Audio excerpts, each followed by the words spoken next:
नमस्कार, मैं हूं श्रद्धा और आप देख रहे हैं सच्ची खबर गांव तक। आज का ताजा ब्रेकिंग न्यूज बुलेटिन। देश दुनिया से हर अहम अपडेट के लिए बने रहिए हमारे साथ। वीडियो में आगे बढ़ने से पहले हमारे चैनल को लाइक और सब्सक्राइब जरूर करें ताकि रोज की महत्वपूर्ण और भरोसेमंद जानकारी आप तक सबसे पहले और सबसे तेज पहुंच सके। अब चलते हैं आज की बड़ी खबरों की तरफ।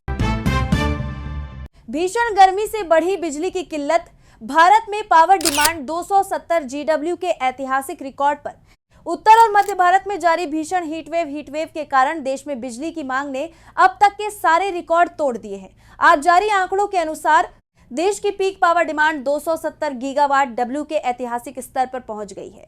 मौसम विभाग IMD ने दिल्ली, राजस्थान, यूपी और MP में अगले 3 दिनों के लिए रेड अलर्ट जारी रखा है।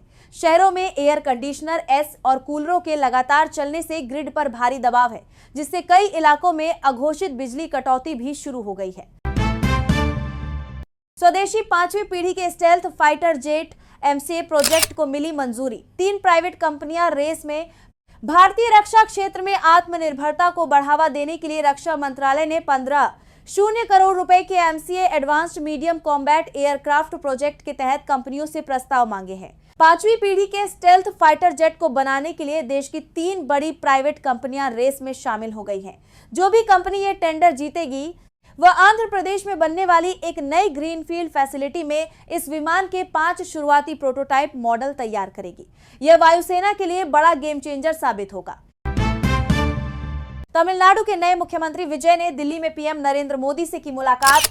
तमिलनाडु के नवनियुक्त मुख्यमंत्री और अभिनेता से राजनेता बने थिरुसी। जोसेफ विजय आज अपने पहले आधिकारिक दौरे पर देश की राजधानी दिल्ली पहुंचे। वहां उन्होंने प्रधानमंत्री नरेंद्र मोदी से मुलाकात की। मुख्यमंत्री विजय का दिल्ली में केंद्रीय वित्त मंत्री निर्मला सीतारमण और अन्य बड़े नेताओं से भी मिलने का कार्यक्रम है। नाबालिग से यौन उत्पीड़न मामले में आसाराम की आजीवन कारावास की सजा बरकरार, सरेंडर का आदेश। जोधपुर हाईकोर्ट ने आज एक बड़ा फैसला सुनाते हुए नाबालिग लड़की के यौन उत्पीड़न मामले में आसाराम के आजीवन कारावास उम्र कैद की सजा को बरकरार रखा है।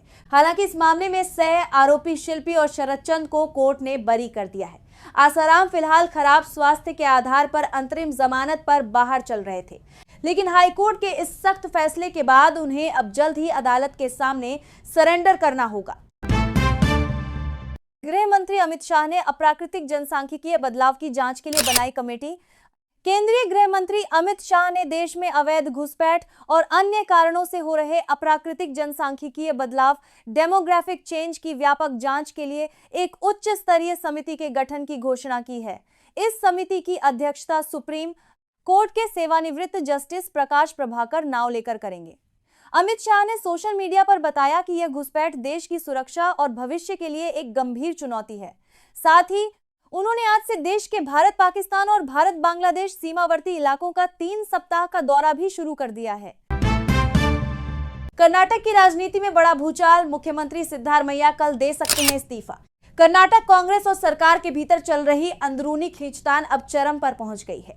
सूत्रों के हवाले से बड़ी खबर आ रही है कि मुख्यमंत्री सिद्धारमैया कल दोपहर 3 बजे अपने पद से इस्तीफा दे सकते हैं। कैबिनेट में राजनीतिक संतुलन बनाने और नए नेतृत्व को मौका देने के निर्देश दिए हैं। हालांकि एक गुट का मानना है कि इस इस्तीफे और नए मुख्यमंत्री के शपथ ग्रहण को 18 जून को होने वाले राज्यसभा चुनाव तक टाला जा सकता है। पेट्रोल और डीजल की कीमतों में 10 दिनों में चौथी बार भारी बढ़ोतरी। देश भर में आम जनता को महंगाई का एक और बड़ा झटका लगा है। 25 मई 2026 को पेट्रोल और डीजल की कीमतों में औसतन 2.8 प्रति लीटर की बढ़ोतरी की गई। 15 मई से शुरू हुए इस नवीनतम संशोधन के बाद से मात्र 10 दिनों के भीतर यह लगातार चौथी बार है जब ईंधन की कीमतों में इजाफा हुआ है। कुल मिलाकर अब तक लगभग 7.5 प्रति लीटर की वृद्धि हो चुकी है। विपक्षी दलों विशेषकर आम आदमी पार्टी ने केंद्र सरकार पर आरोप लगाया है कि वह रूस और ईरान से सस्ते कच्चे तेल की खरीद का लाभ सीधे आम नागरिकों तक पहुंचाने में पूरी तरह से विफल रही है।